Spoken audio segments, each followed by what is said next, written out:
भूमिका दी गई है और कवि जी को लाइन क्या है जरा सब तवज्जो देंगे। हाँ बेटा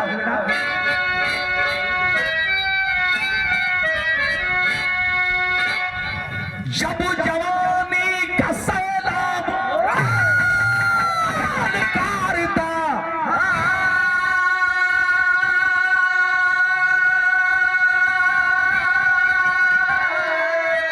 तब मचलती जवानी जिंदगी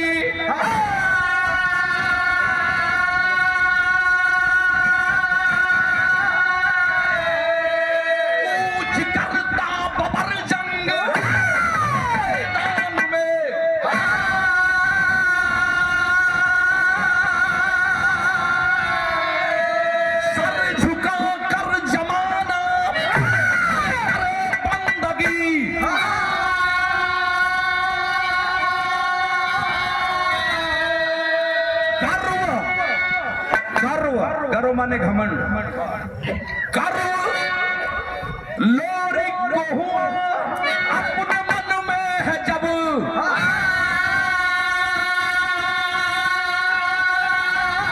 माता दुर्गा भी बल जमाने चली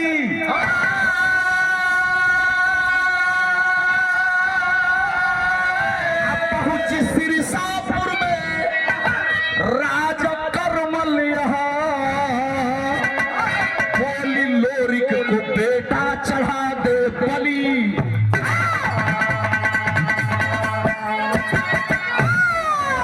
गढ़ का लड़ाई लगले पंच पावनो गढ़ का लोहा सौरू भैया लोरिक अजय पाठे चमार रतनुआ भाट देवसी दुसाद अजय धोबी कुल हर बिरादरी के रहना सर समाज का लोग रहना कुल लड़ैया सगरी लोग लड़ले रहना जे कि न बिरहा हमन का गाय न जाता खाली लोरिक सौरू हमन के याद आवेलन ओया न बाठे चमार याद आवेलन न अजय धोबी याद आवेलन न रतनुआ भाट याद आवेला न देवसिया दुसाद याद आवेला यू याद लिए ना आवेला कि दूसरे बिरादरी के रहल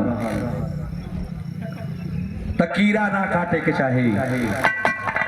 एक बार घमंड हो गई लोरिक के बावनोगढ़ का लोहा लड़के हमार है और बावनोगढ़ का जीत के आल है हमार नाम लोरिक है रे रानी चनवा के संगे रात के 12 बजे सुतल और रानी चनवा से कहला कि देख तोर मर्द लोरिक अरे सोन हमार मेहरारू हो आओ हमार बाह पूछ बाह पुजवावे खातिर चनवा के मजबूर करे लगलन कलन इतना नेउरापुर में लोहा लगल 1600 पट्ठा मार के आवत है गर्दनिया काट के लहू बहा के आवत है हमरे नाम लोरिक बतिया माई दुर्गा सुनत की राती कह के लोरिका के घमंड हो गल और अपन बिरताई अपनी मेहरारू से बतावत बा कि हमारी बल पर नेउरापुर का लोहा जीतल से और जब ये बात बतियावे लगल दुर्गा माई के ठेस लग गई और वही दुर्गा माँ जो लुरकान में वीरों की सहायता करती थी मई दुर्गा कहली कि लोरिक तोर घमंड तोड़ब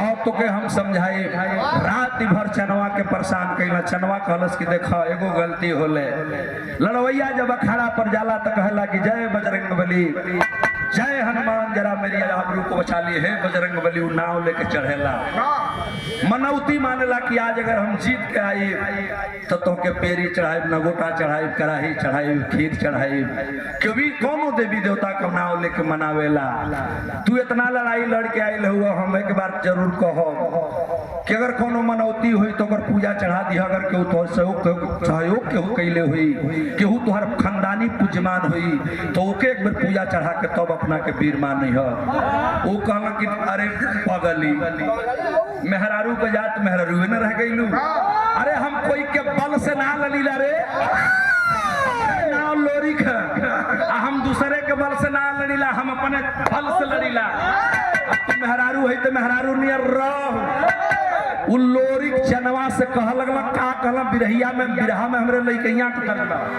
100 उ लोरिक कहला कि तू तो के ना बुद्धि है तू बुझत है कि हम केहू की भरोसे लड़ैया लड़ीला, हम अपनी बल से लड़ीला। इहे बतिया माई दुर्गा के चोट क गई। आज जब माई दुर्गा सुनली ना, कहली कि लोरिका के तो घमंड हो गई। रानी चनवा से अपन बात पसारत रहलन। कौन गीत रहल मुन्ना?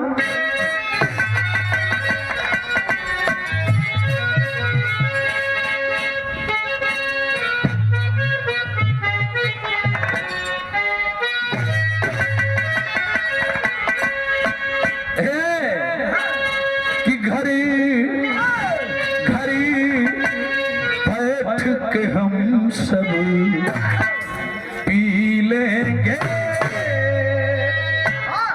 राधे श्याम भैया, ये देखा ये हमार में जे है लड़कैया पर से कव्वाली में इतिहास हमार ई कव्वाली तने सुना गजल कि घड़ी बैठ के हम सब पी लेंगे तो मैं खाने का क्या होगा। घड़ी बैठ के पी लेंगे तो मैं खाने का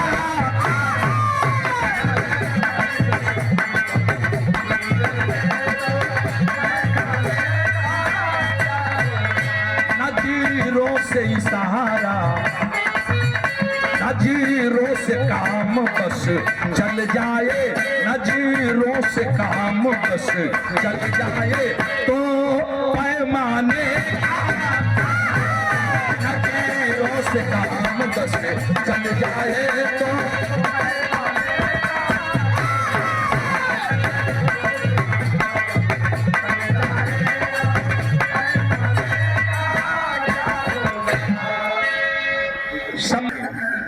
बिरहा की बात हो गई कि रग रग में नशा, रग रग में नशा लो भूखा हुआ, रग रग में नशा लो भूखा हुआ, लाद जवानी हो जाए, रग रग में नशा लो भूखा हुआ, लाद जवानी।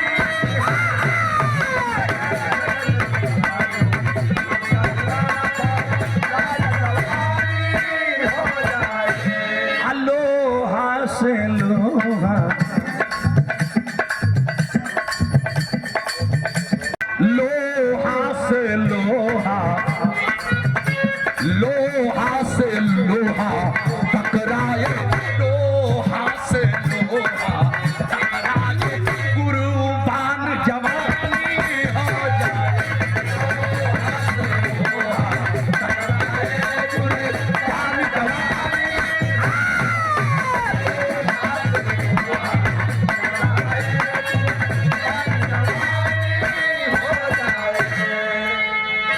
का संगत लगल कहानी के शुरुआत में लेट न हो। शायर का संगत कैसन है?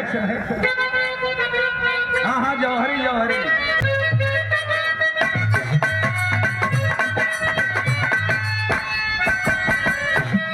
बलिया में गढ़गौरा की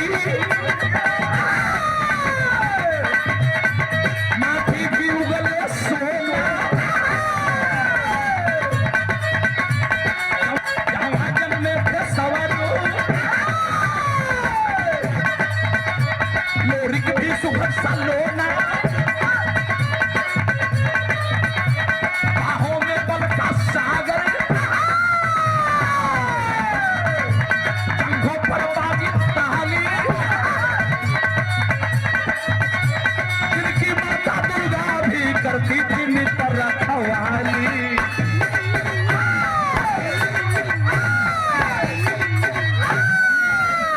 सवरू लोरिक ही गढ़गौरा के माटी बागी बलिया कबीर मई दुर्गा के पूज्यमान खानदानी पूजमान हो। मई दुर्गा हर लड़ाई में सहायता करन देखला भैया बतौलन हमार। ओई तरह में नौरापुर में लोहा लगल और वही लोहा में लड़ाई जितावे बदे हर लड़ैया में ना हो, जब जरूरत हो हरिंदर मई दुर्गा सहायता करन। लेकिन वही दिन खफा हो गई मई दुर्गा, जहिया रात कर लोरी के अपनी रानी चनवा से बात बोलत रहलन। कैसे बोलत रहलन? हमार बतिया आगे बढ़ गई। नौरापुर के लोहा में 1600 पट्ठा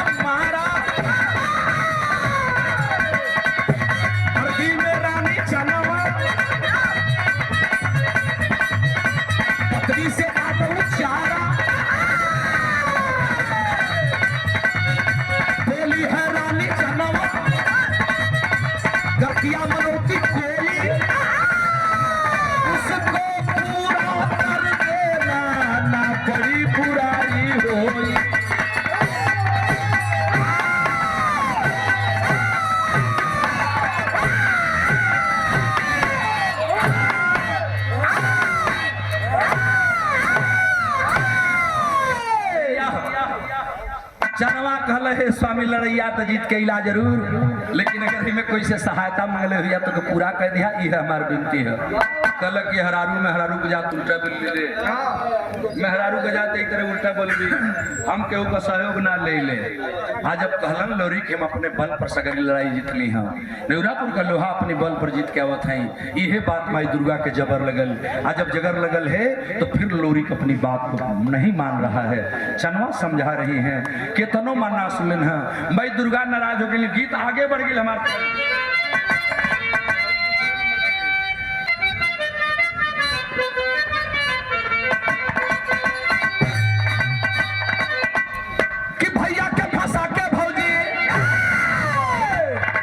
हमारे कारण लिया तो अपन को उस्ताद लोग गाँव जे करने हम ले तो लिए बार बार न ले वो लोग गाँव कि मोनारी से मारी मारी दहिया दिल तोर जहिया मारे तहिया मछरी खियावला जरूर। जब पेशन भैया से विरहा हो, चाहे वो कोई से हो, बगल के तमाम लोग हो, माननीय मेलसी साहब इधर हैं, सरनारायण उस्ताद हूँ, बाला उस्ताद हूँ, इनका नाम हो। पेशन भैया से विरहा हो तो वहाँ हम डुप्लीकेट ट्रिप्लीकेट चपलीकेट छटलीकेट लगाईला सुना हमार।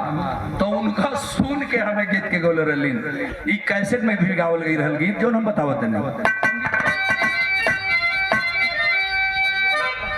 कि भैया के फंसा के भौजी, भैया के फंसा के भौजी, अरे काटा तारू चानी हमारा बुरुबक भैया पर, बुरुबक भैया पर, अरे करल फुटानी हमारा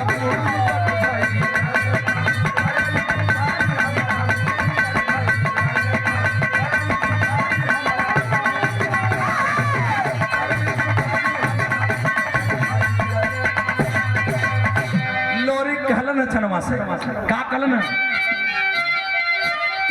सबरिया में गरदन उतार गोरी भुजावा का ताकत, भुजावा का ताकत का देखबू हमार किनरो भुजावा का ताकत, देखबू हमार किनरो भुजावा।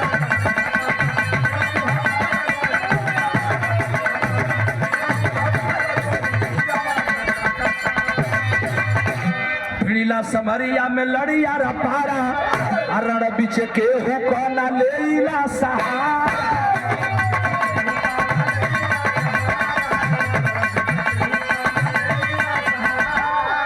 लड़े खबर आवा ओकर गर्दन नहीं उतार गोरी भुजावा का ताकत, रानी भुजावा का ताकत का देखबू छिनार रानी भुजावा का ताकत।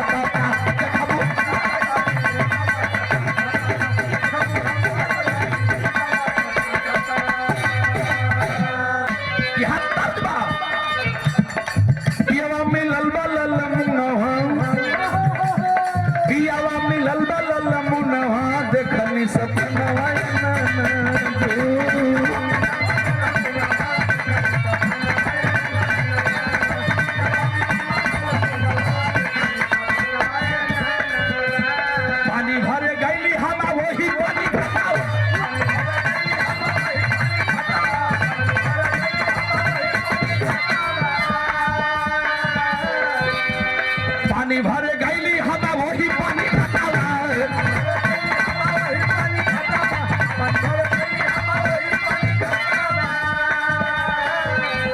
थोड़ा ही के मांगला घरी लगा बोलैले सपना वाली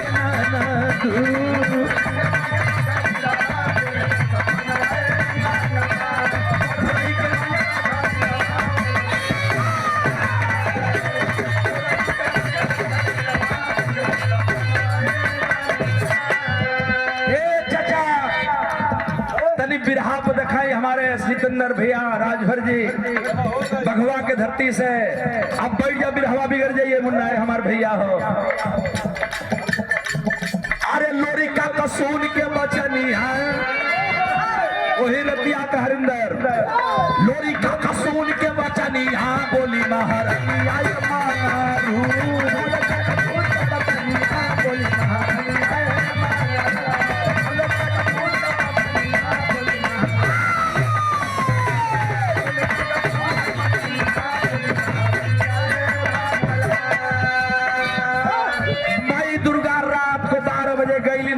अस्तबल में, और अस्तबल में जब गईलिन है जहाँ घोड़सार रहल, वही घोड़सार में मंगरा घोड़ा बांधल रहल। और मंगरा घोड़ा मई दुर्गा के देखलन, राधे श्याम भैया दहिन हिनाय कहो मंगरुआ घोड़ा, मंगरा घोड़ा मई दुर्गा के सामने खड़ा हो गया। कहले मई तू कहल का चाहत हो, हमार बात सुन ल भैया हो तब दनी के मोरा बल बीते जितना देवरा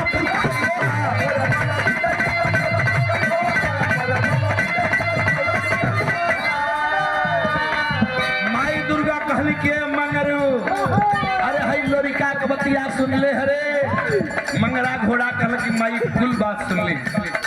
कहल तू कहल का चाहत, कहल कि अगर हम ना रहती तो एक गर्दन वही दिनवा कटा गल हो सिरसापुर में, नौरापुर से लौट के नहीं दावनगढ़ के विजयी न कहाई। आज हम के भुला गई, मेहरारू से कहता कि हमार बाही पुजवा, हमारे नहीं सब मर्द धरती पर ना बा, तब तो ये हमसे बर्दाश्त न हुई। तो मंगरा घोड़ा कहना कि माई तू का चाहत हो। तब मंगरू से और माई दुर्गा से बात उठने लगा। मोरे भाला बीतल बीतल मौरापुर का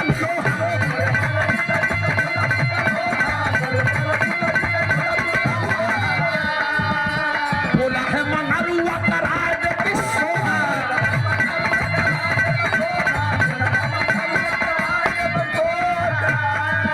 अरे माटी हो चढ़ली जवानी, हाँ बोली महारानी आज मंगरू।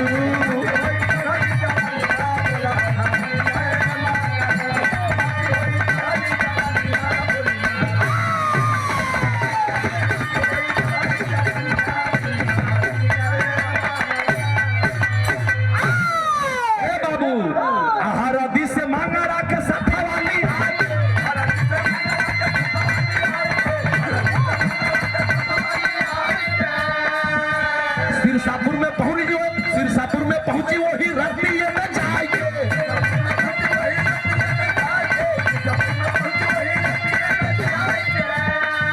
राजा करमल माई दुर्गा रात में मंगरू घोड़ा के लेलिन है और पहुंच गई सिरसापुर में। और सिरसापुर में जाकर के वही रात मरली थप्पड़ राजा करमल जगलन। आप कहना क्या करमल, मई दुर्गा को देख करके चरणों में लेट गया करमल राजा। मई दुर्गा तू ही नाश करलू हो हमार। लड़का यही राइल सगरी बर्बाद करके हमके चल गई। हे माई अब का चाहत हो, तो कहलन कि अब हमें करी खातिर नहीं खी आई। मंगरू सामने खड़ा हुआ देख ले। मई दुर्गा बोलिन है कि सोन का कहलिन जानत हुआ, अरे लोरी का कचाही गारादानी, हाँ बोली महारानी आज मंगरू।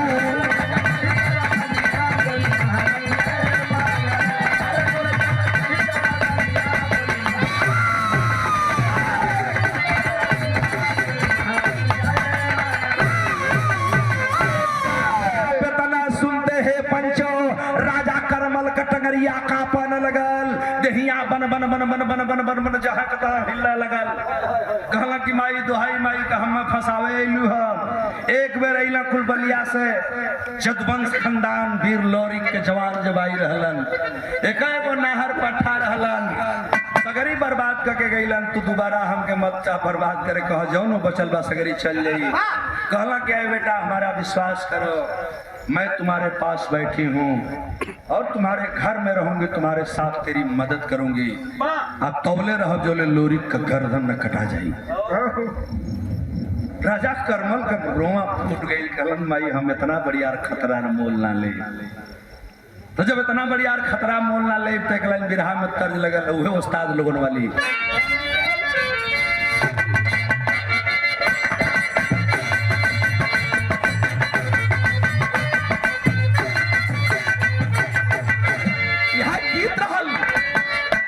गोरिया मुश्किल,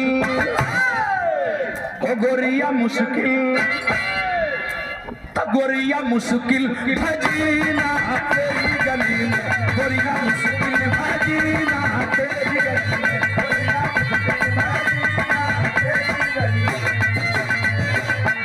गोरिया मुश्किल भजीना तेरी गली, तेरी गली तेरी गली में हो बजा बर हो, बजा बर हो।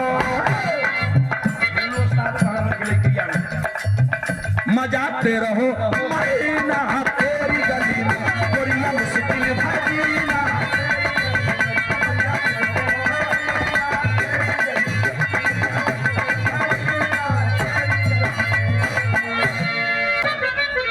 करमल कहलन कि ए माई मोल इतना बढ़िया हे माई मोल खतरा ना ले मोल खतरा ना ले शेरा वाली ना मोल खतरा ना ले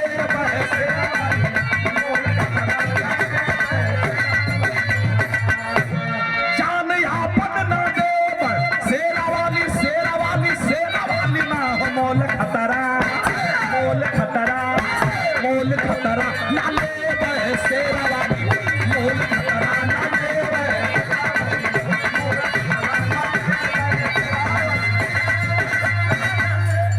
भैया हो कितना नेक भाव हो। माई जिद कैली भिनसारा हो गई। दुर्गा माई कहली कारे बेटा बिहान होता रे भोर तक बात कबो झूठ ना होले। ये दुर्गा बोले थे लोरिक का गर्दन हमके चाहे आसोन तोरे हाथे हम चाहता नहीं हम तोरी घरे में बैठा था नहीं और नहीं विश्वास है तो हम उसी की सहायता करते हैं जिसका नमक खा लेते हैं मैंने जेकर पूजा खा लेला। तो 8 दिन ना 15 दिन हम बैठे थे या तू हमार जितर चाह पूजा कर ले हम तो के वचन देत बने हमके लोरी का घमंड तोड़े के बाद मैं तू खाली हमार सहायता कह दे। मैं दुर्गा का बात सुन के करमल राजा परेशान हूँ कैसे भगाई देवी यही लोरी का पूजमान है या हमार मदद करे यहाँ विश्वास तो नाम मन के अंदर लेकिन जिद कर ली देवी तो सोच लेनी कि अगर नाराज और हो जी हैं तो हमारा और नाश हो जाए। लेकिन उसी जिद पर करबल के यहाँ 8 दिन हवन का हवन कुंड में बैठ करके माँ दुर्गा अपना पूजा लेती हैं। पूजन कैलन है राजा करमल पूजा कैले के बाद इधर लोरिक फिरताई और बावनोगढ़ का लोहा जितने के बाद नौरापुर की लड़ाई लली के बाद मन के अंदर बड़ा गुरूर रहल खैरा तीरे नदी की तरह जाए के नहाए अपने साथियों संगाती की तरह अखाड़ा पर लड़ लें रियाज मेहनत करें जो खानदानी चीज रहल और लड़ करके रोज जाए रोज लौटा। वही बीच में एक दिन मामला बिगड़त बा और बिगड़त कैसे रहल एक दिन समय मिलल 1 हफ्ता की बाद 1 हफ्ता घर से निकल के गई रहलन। आज अब 1 हफ्ता गईलन संजोग से अपने साथियों के साथ लड़ाई के जश्न में लोरिक वीर बहादुर घर पर लौटलन नहीं। आज जब घर पर लौटलन नहीं माई दुर्गा के समय मिल गई। आज जब समय मिल गई बाबू तो वही समय बिरहा के गीत लगे। कौन गीत लगे बेटा?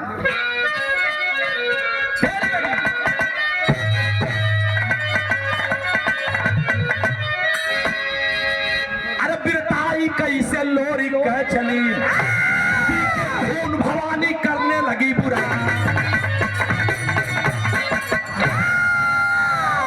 पी के खून भवानी करने लगी बुराई बिरताई कैसे लोरी की कई चली मन चुप माई दुर्गा से चांस मांगत हूँ राजा करमल। 8 दिन की बाद माई दुर्गा और मंगरू घोड़ा के लेके लौटत रहलीन। ए पंचो जब लौटली तो लोरिकायन लोग बतावलन कि औते वही खैरा नदी के तीरे स्नान कर देख लेनी पूरा झुंड के। माई दुर्गा हंसत हैं कि हो तो हमार शिष्य लेकिन एक घमंड हो गई बा एक घमंड तुरंत जरूरी बा एक खातिर हम कुछ करो। राजा करमल के यहाँ गईलिन हम जब सगरी साथी लड़वैया पट्टा अपनी अपनी घर चल गईलन। लोरी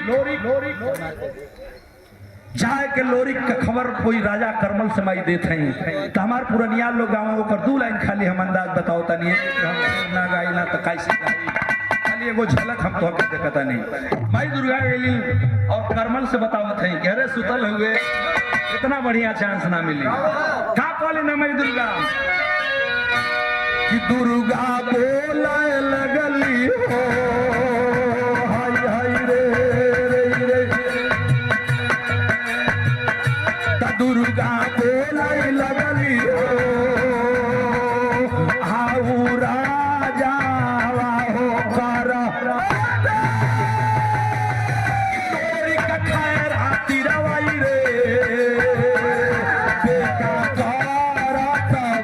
भैया सा तलोरी का खैरा तिराई हो राजा कारा मल से घेरे पंचो पकड़ ही तहबा कर मल लोरी का के पंचो पकड़ ही कर मल रात फिर लोरी का के न हमें कीली आई के दे लही खोका जेल के अंदर लुरिक के डाल के न हमें किल्ली दिया ठकवाए गड़ीगड़ बांस का गुल्ली पंचो लोरिक के लहर से अजमाए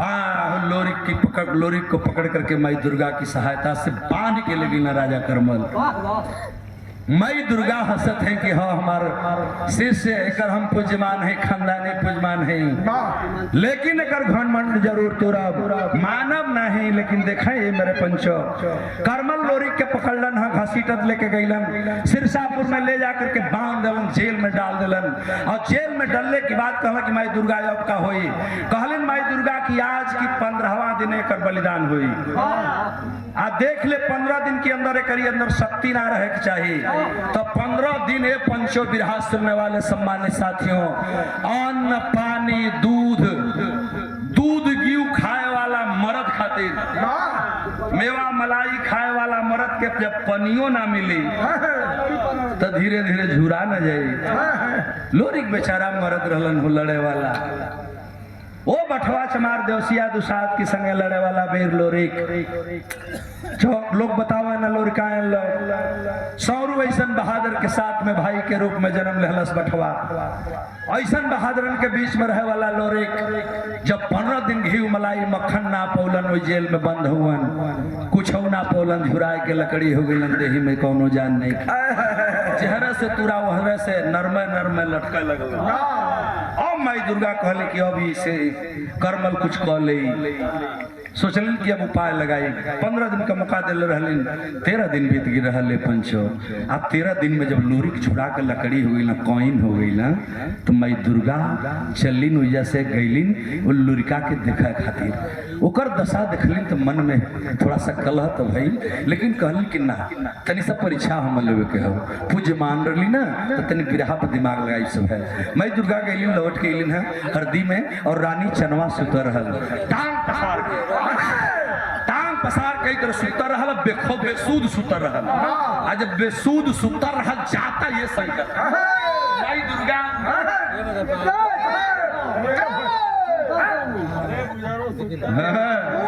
कल छिनरी अरे पुजारी तोरे कल तो लाज गतरी है तोरे गतरी कोनो लाज ओझ कहा तोर भतार बारे तू अकेले टांग पसार के सुतल है तो के तोरे भतारे का चिंता है कहा तोर मर्द हरे आज बेतनी बात रानी चनवा सुनलिन कलिन अरे माई दुर्गा आप कहना क्या चाहती हो अब तरानी चनवा उचक क्यों बैठ गई दौड़ के माई दुर्गा के दोनों गोड़वा छान ले हमार पंच गोसाई आज जब गोड़वा छलस न पंच तो माई दुर्गा बोले लगी बिरहा के एगो गीत लगल आवन आप लोगन के गीत सुनल बा कौन गीत लगल बेटा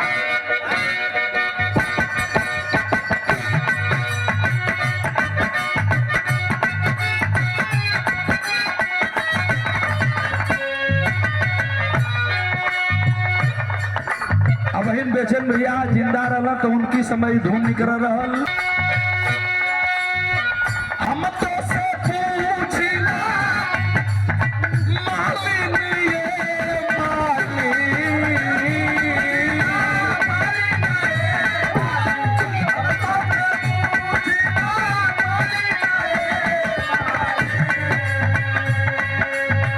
हम तो से पूछिला मालिनी ये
मेरे भैया लोग, हमारे पंच गोसैया जी भैया बैठल बाने, तनी से हमारी बतिया पर गौर करेंगे। रानी चनवा माई दुर्गा से बतौलिन है कि करे स्नान गइले खैरा किनारा,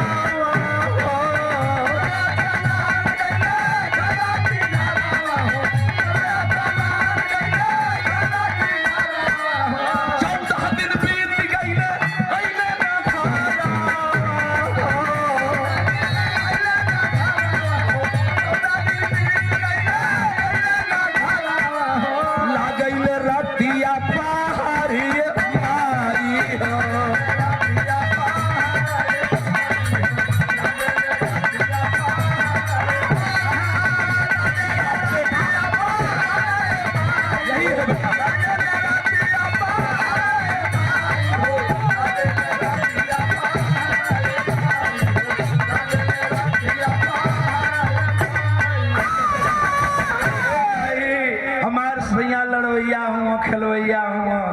आज 14 दिन हो गए, हम रोज सैया के जो हिला दुआ के अचके में हमके जगौलू है माई, छाती धड़कत बे माई। कौन अगर गलती हो गई होखे तो हम एगो बात कहत नहीं गुड़वा छलने बे।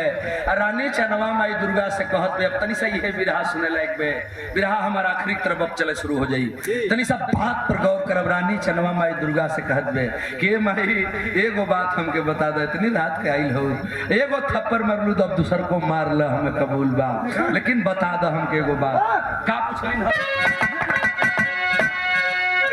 कि छमकैदा सैया से जो भइली गलतिया,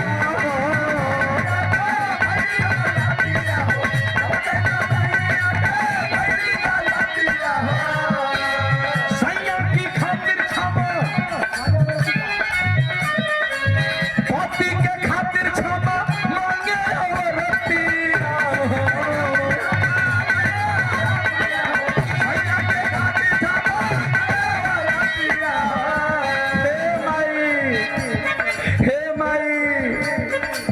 करबू मदतिया हमार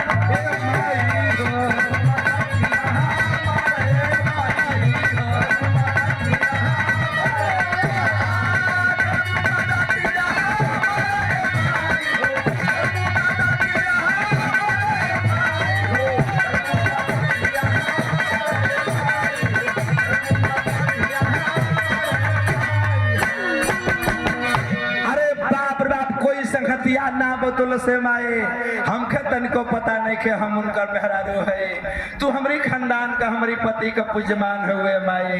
हे हमार माए आज हमार मदद कर दो, हम हाथ जोड़ के तारा से दया के भीख मांगता नहीं और कुछ नहीं खी मांगते माई, अपनी मांगी का सेनूर मांगता नहीं, अपन सुहाग मांगता नहीं, हमार सुहाग अमर रहे इहे दुआ मांगता नहीं। देखा यार तिलक का त्योहार है, आशीर्वाद है इन बच्चों का, यह जोड़ी सलामत रहे, अमृत का वरदान मिले। मैं आशीर्वाद देता हूं इन बच्चों को जिनकी शादी होने वाली है।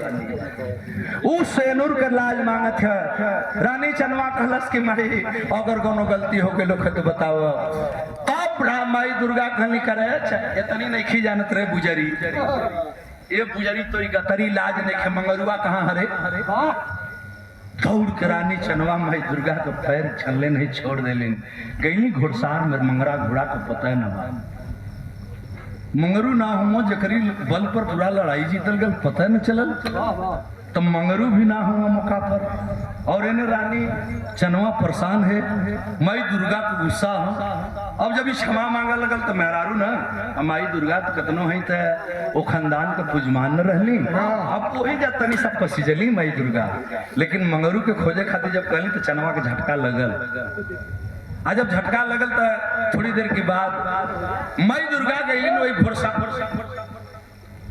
घोड़सार के पिछवाड़े और जहां से बाबू सिरसा करा पुल खातिर उड़े खातिर रास्ता रहल मंगरू के, वही पिछवाड़े ले जाए के जंगल में माई मंगरू घोड़ा के पत्थर बना देले रहली। आज जब पत्थर के रूप में मंगरू के देखली चनवा, खुनवा सूख गई। हमार सैया के सिंगार मंगरू पत्थर हुए, माई हमार सैया कहाँ हुई, हमार मांगी का सुहाग कहाँ हुआ। चनवा पूछे लगल, आज जब पूछे लगल माई वही पत्थर पर दुर्गा जी के हाथ फिरलिन है, हाथवा फिरलिन, जैसे जैसे हाथवा सोहरावत गईली वैसे वैसे मंगरा घोड़ा हिनहिनात बदन टाइट होत गई। जब मंगरा घोड़ा तैयार भइल तो कल मंगरू कल हाँ माई कल देखत हुए चनवा हरे एक हो ना पता है कि 15 दिन से कर भतार गायब है के अबले न पता है। तब हंसा लगल मंगरू और हंस के वो बात मंगरू कहना बिरहा सुनने वाले हमारे स्वर समाज के भैया लोग पंच गोसाई सर समाज के भाई बैठल हुए रामाशीष भैया, यही सर समाज है और सर समाज के साथ रहना सर समाज के भाइयों की जिम्मेदारी बनती है। सर समाज हम नहीं बनाएंगे, आप नहीं बनाएंगे तो लोगों का यह दिन और लोगों का इतिहास, वीरन का इतिहास मिटा दिया जाए। हमारी तोहरी बगली में ये धरती पर कितना वीर हुई, कोई नाम लेवल नवा। महापुरुषों ने कहा है कि जिस समाज को अपने समाज का इतिहास नहीं पता वह समाज कभी दुनिया का शासक नहीं बन सकता। इसलिए मैं सम्मान करता हूँ। आइए हम लोग एक तरफा चलें और जब एक तरफा चलेंगे तब डोरी मजबूत होती है, नहीं तो जब डोरी एगो रह ले तो तोड़ले में आसानी हो जाले और रसरी बन जाले तो चाकू से काटे के पड़ेला। हमार बात के अब तोपले समझ चली। विवाह के बात अब हम बतावे जाता नहीं, तनी सा गौर करब। वही रात कमाई दुर्गा एक बात कहलिन हम आ का कहलिन तो पहपट लगल है बिमलेश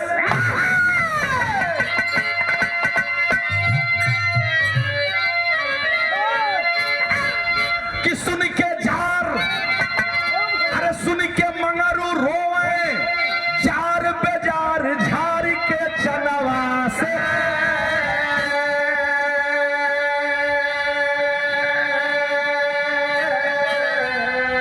ए माई कहाँ लड़का रे कलम मत पूछ, बिहनही 15वां दिन पूरा होई ऊपर नटई काट दिहल जाई। जितना ही लड़ाई लड़ले बाबनोगढ़ में कुली राजा आवत न सोचगरी जवन हारल बना कुल के ही हां आ ओकर बुट्टी बुट्टी कटाई। कलम कहवा तो सिरसापुर में राजा करमल के हां मंगरा ही नीनाथ घोड़वा रोवे लगल। ई चाचा लोग बतावलन, कवि जी लोग बतावलन, हमार गुरु लोग बतौले हुवन ई लोग इंद्रासन से आई रहलन, आई हो सब भाई रहलन। दुर्गान को लोग बतावे ला हम पढ़ले नहीं के ये चीज के नहीं पढ़ले, ये लिए कौन गलती हुई तमाम खराब, लेकिन लोग बतावलन कि मंगरू भी सगा भाई रहलन। दुर्गान वाले भाई बतावलन मंगरू भैया कहलन के भैया बे माई बड़ा अनर्थ हो जात बा। अब मंगरुओ कह लगन माई दुर्गा से का सुना वही लाइन कि सुन के मंगरू रोवई, अरे सुन के मंगरू रोवई जार बेजार झारी के चनवा से। पिठिया पर का लुट गई है ए माई, हमारी पिठिया पर का लुट गई है सिंगार झार के चनवा से।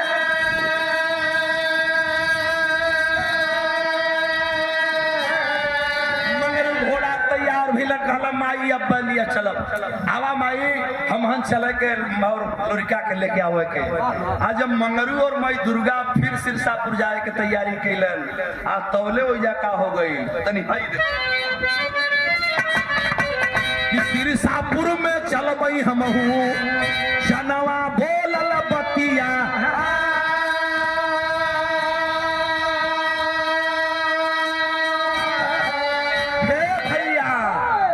मंगरू कहला पिठिया पर कैसे बैठी औरतिया।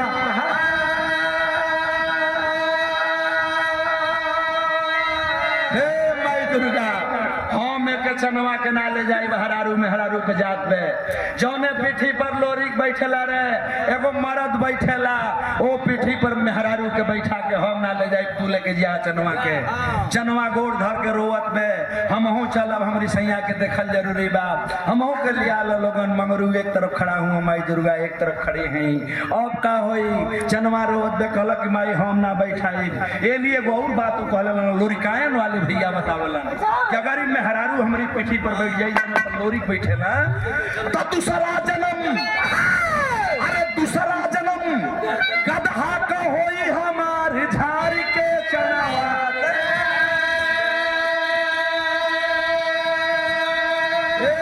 हम पर लोरी बैठत रहे चनवा के ना बैठाई कि दूसरा जन्म खच्चर का होई हमार झाड़ी के चनवा से आ धोबिया लादी धोई मुंगरी मार झाड़ के चनवा से।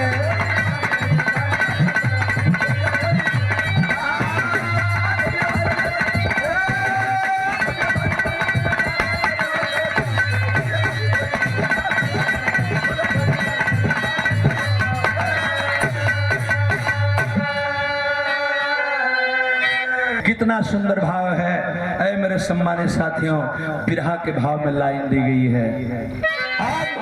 ये बात जब माई दुर्गा सुनने की मेहरारू बैठ जाए तो दूसरा जन्म में हम साला गधा हो जाए खच्चर हो वही पीठी पर का धोबी लादी ढोई गधा बना के ईटा ढोई हाँ में के ना बैठाई तब बिरहा गजब हो गल बच्चर पर गल हो आल्हा लगल हो भैया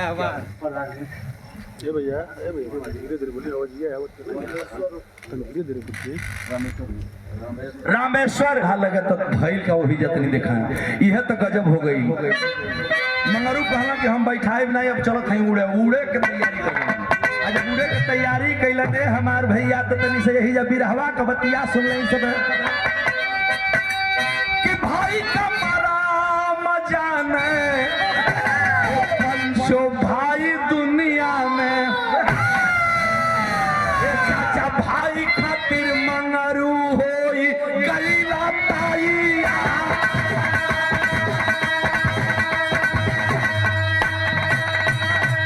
भाई खातिर मंगरू होई गलीला ताईया जेकर पोशाक से है खाओ तलवारी फूले खप्पन छुरिया काटा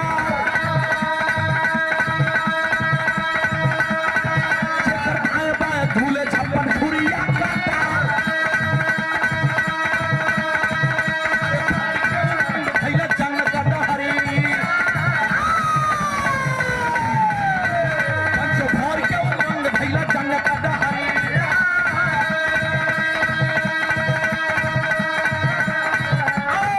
यारे भर के उमंग भैया जंग काटा हरी तले कुचिया पकड़ला सचनवा भरिया कवा अरे कुचिया पकड़ला चनवा भरिया कवा सिरसापुर के जंगल में पहुंचाया फिरती भैया सिरसापुर के जंगल में पहुंचाया फिरती अरे खोलल मंगरुआ सुना हो गुलाला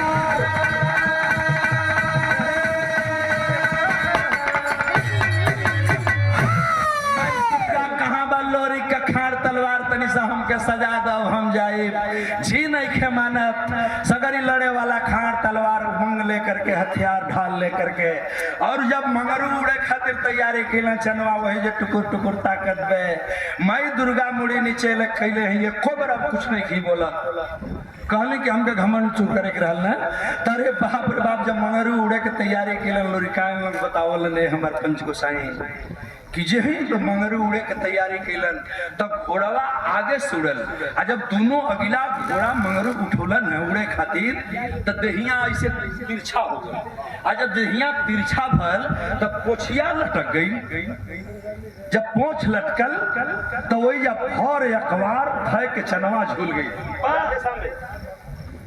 पोछिया धैलस कहला कि ना पीठी पर बैठेबा तो यही तरह ले चला आ जब पोछ ध के चनवा झूलल तब मगरू लगला हंस कहला हई तो ते मेहरारू लेकिन बड़ी चलाक निकल ली रे चनवा वही पोछ पकड़ ले चनवा भी चल दलस मंगरू के संगे आ सिरसापुर जंगल में जब पहुंचल आधी रात हो गई हिन हिना करके गगन मार्ग से जाता मंगरू घोड़ा जंगल में उतर गया माई दुर्गा का स्मरण कैलस माई दुर्गा प्रकट हो गई बेटा क्या बात है बताओ बेटा तो ये पंचो वही जंगल के अंदर पूछा लगल करे चनवा कुल तो आ गई लेकिन जौने तलवरिया से लोरी गर्दनिया काटल कहाँ वो हरे वो कहला साहब तेजी में चल रहा तू उड़ गईला हम घरों में छोड़ी आल थी वो तो उनके वही रूमवा में है कहला कोई रूमवा में है जो उनमें सुतल तलवरिया है जो से गर्दनिया काटला कल तब एक काम कर ये जरूर वही अधी रात बाबू सिरसापुर जंगल में चनवा के छोड़ के हम मंगरा घोड़ा फिर उड़लन और उड़ करके अलन है हरदी में और यहाँ आए करके और फिर वही सजा लिए किलहला अरे लोड़ी का कर ले हला खार तालावारी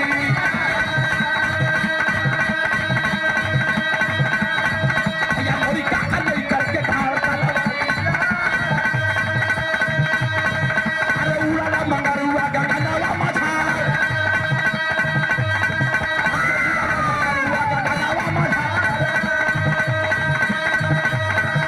अरे चनावा के ले करके आइला कर मलक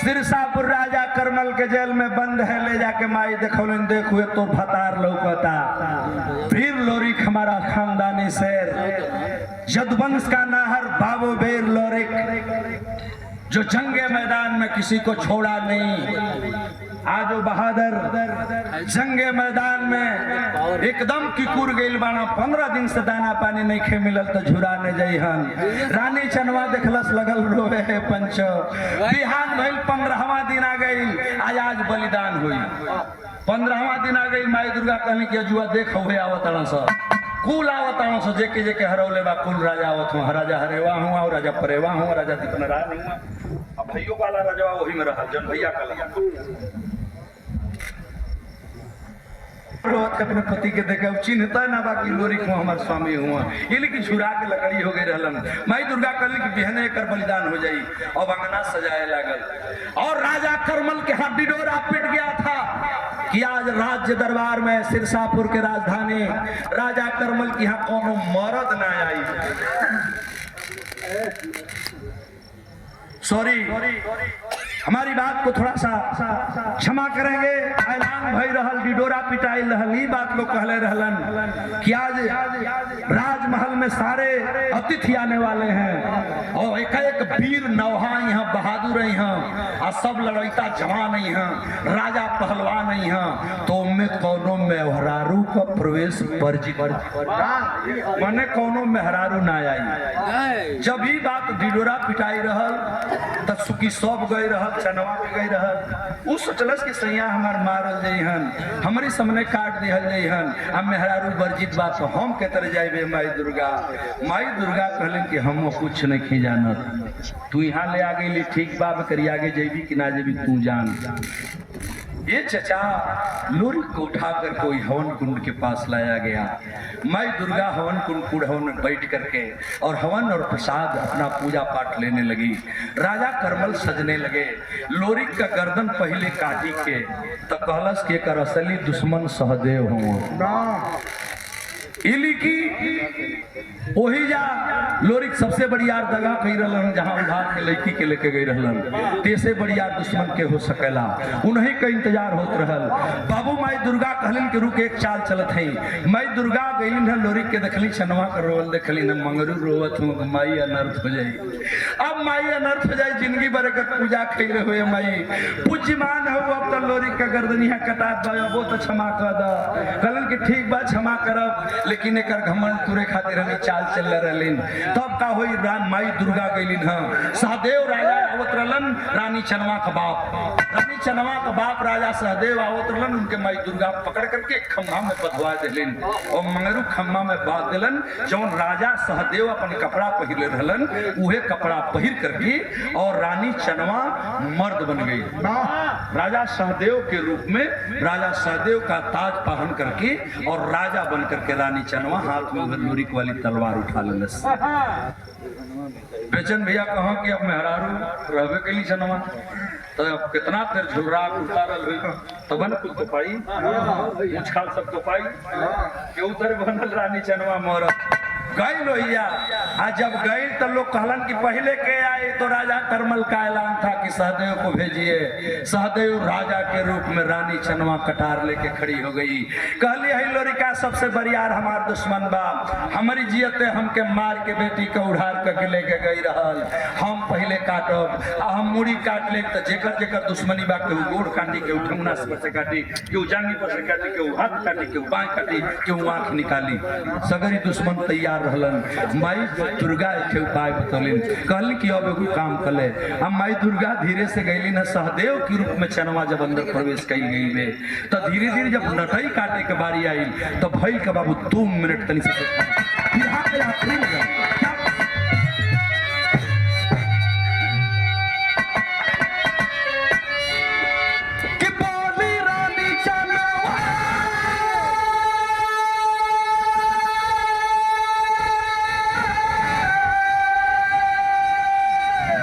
लोरिक सुनला कि हमार गटई काटे खातिर सहदेव आवत हूँ। इनका हम दुश्मन सही है लेकिन दमादो है। निरखत वो चेहरा फक्त आंख तक खुलल, हिम्मत ना रहल शरीर में, लड़े वाला मर्द कमजोर हो, देही में ताकत है ना।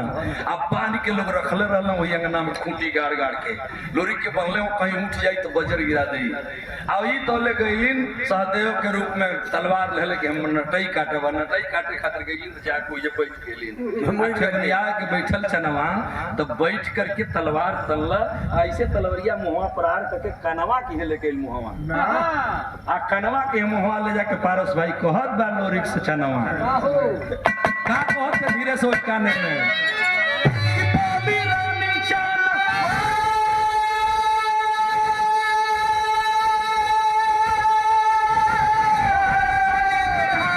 साजाना खड़ा मदद खड़ा मुदई बगरदन उतारा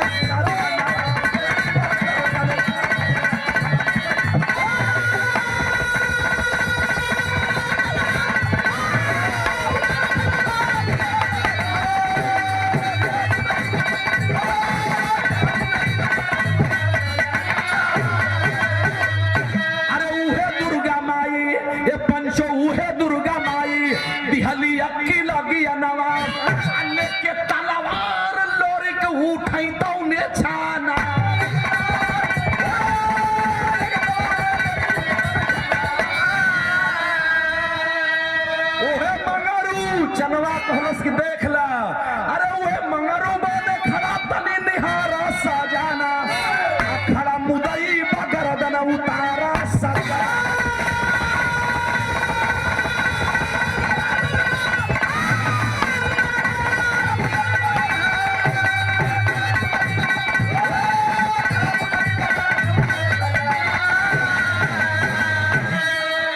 काट काट के लोरिक बाबू कई दहला खरिहान काट लिए करमल की गर्दन ये बच्चों खत्म हुआ।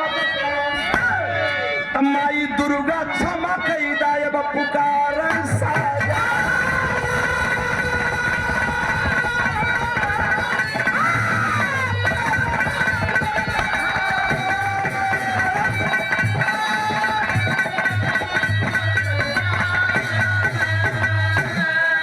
गुरुदिल मोहम्मद राम सेवक सिंह सीओ बदल हरिद्वार कभी गया लाल जगलू यादव जगधारी दहल।